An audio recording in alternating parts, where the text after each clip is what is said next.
Thanks for joining TRBusiness's Adapt and Survive Skype video interview series. This episode, we revisit Inflight Retail. We get a perspective from Karen Durban, who's Inflight Sales Group President for Europe. Very nice to see you again, Karen, albeit in difficult circumstances, not ideal. Just begin by telling our viewers where you are in the world right now, your location, and what the lockdown situation looks like. Hi, Luke. So very pleased to see you as well. So the situation we're in is very exceptional, I have to say, and it has been the worst case scenario for our industry. On a personal level, well, I'm fine, as well as my family. We remain in quarantine since 17th of March until May the 11th. That was the end date for the lockdown in France. So I stayed with my two kids, homeschooling and home office for the adults. So it has been very challenging times, I have to say, because I never stopped working. But now we're back to work. We're back to work. Well, I am back to work, but it's still difficult because the industry has not, resumed yet the flights. I know it's been a pretty monumental effort on your part, Karen, so far, pulling the ISG operation through in Europe at the moment. Obviously, travel and quarantine restrictions are beginning to lift across the region. Obviously, airlines are beginning to restart their services, but there is obviously the caveat that in-flight duty-free sales are restricted, or the recommendation that they will be restricted on the restart. Just give us a bit of an update operationally on that side of things, where your full concession programs and your supply concessions are at this point, and how you're mitigating against any damage.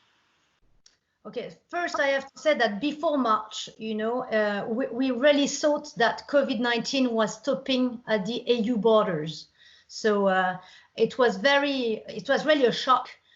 When on mid-March, on March the 16th, it was my birthday, so I remember, when the airlines called me to inform me that I had to offload the aircraft as from the 16th of March. So it was really unexpected. So we had to adapt quickly. Luckily in France, I have to say that the government put in place quite strong measures to protect the staff and to help the companies.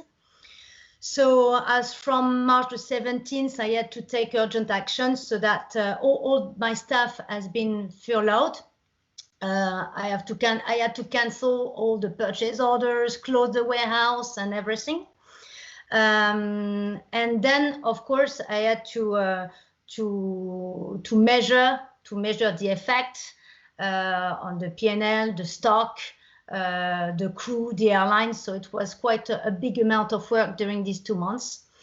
Then we had the EASA protocol. The EASA protocol was a bit unclear for a lot of us, because we were not, aware if it was only recommendations, obligations. So we spent the last 2 weeks insisting that we need to restart, and it's only recommendation, and it's not a must to respect. So I've been preparing with all my European airlines a restart, because Orly Airport will restart in France as from June the 26th. So we will plan a restart as from, early July. And indeed, we are hoping that extra EU travel will recommence from the 1st of July. I mean, that's what we're trying to aim towards, the industry's aiming towards. What can you control in regards to the extra EU business at the moment, given that we don't know what a lot of those flights are going to be operating, how they're going to be operating, what routes they're going to be commencing? That must make things incredibly difficult for the extra EU business. Yes, so it's difficult, but if I take all of my airlines contract, it starts to be simple because in France we have airlines such as, you know, Air Caraïbes, French Bee or Corsair, and they mainly operate French routes to Caribbean, for instance. So France is open now. Of course, it's French routes, so it's easy. Of course, you have sanitary measures to respect, but I will be able to restart all the routes of Air Caraïbes and part of the routes for French Bee because the US is not open yet, as from July the 10th. So that's very good news.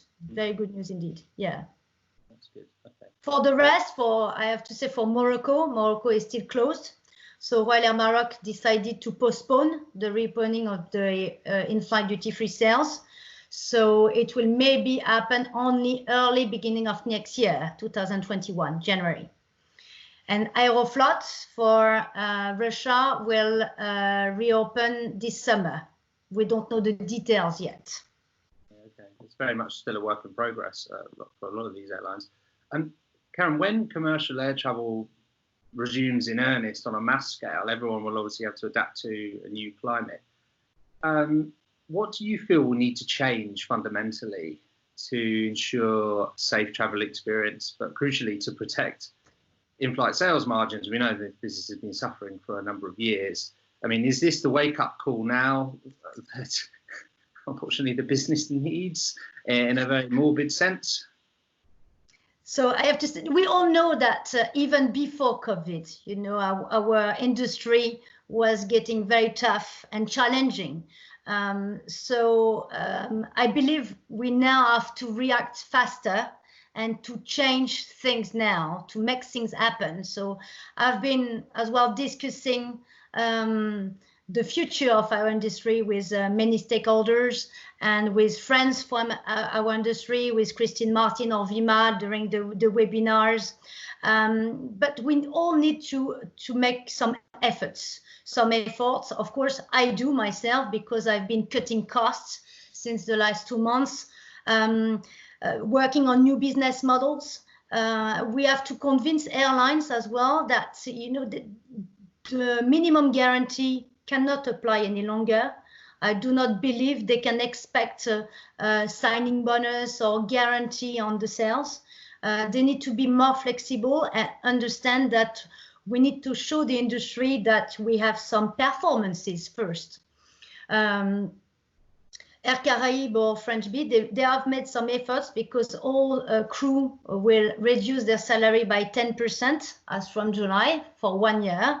So I'm sure they will be, when they will resume the flight, they will, you know, work very hardly on the sales, because now is the only variable salary that they can get. So they are very motivated. And from suppliers, we still need as well the support from suppliers. And I believe we need to share more the data, more the situation, and to be clear on the perspective and how we can do things. We will not change the picture, you know, in 1 or 6 months. It will take time, but we need to face the new reality of our business. That's for sure. You mentioned suppliers there, Karen.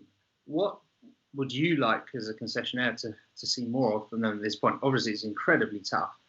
But when the business does start to restart, you talk about changes in the model here, minimum annual guarantee is not feasible. What, from a purely supply perspective, what can they do to really kickstart and help your business? So if I take the example, the first 2 airlines to restart the activity will be French Bee and Air Caraïbes. But the restart will be very different from where we were before COVID-19. We will restart without any brochure on board.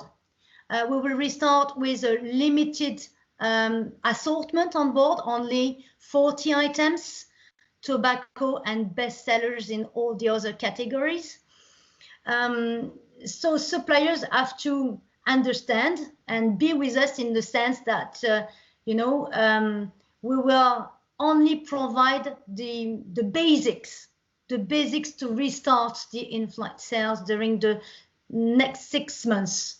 to be sure that it's working, that the traffic and that the passenger are not do not fear, to purchase on board. So we need to wait for their reaction, and then when it will be ready, we can start again and implementing new solutions. So I think suppliers need to be patient.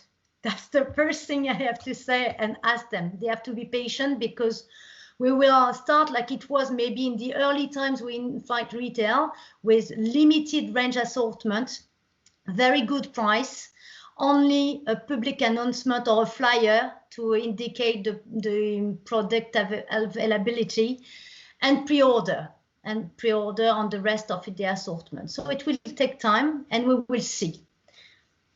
Flexibility and patience certainly seems to be the two key things at the moment, and I'm sure those words will be very, very fondly taken on board and respected. Thank you very much, Karen, for your time today. Thank you, Luke.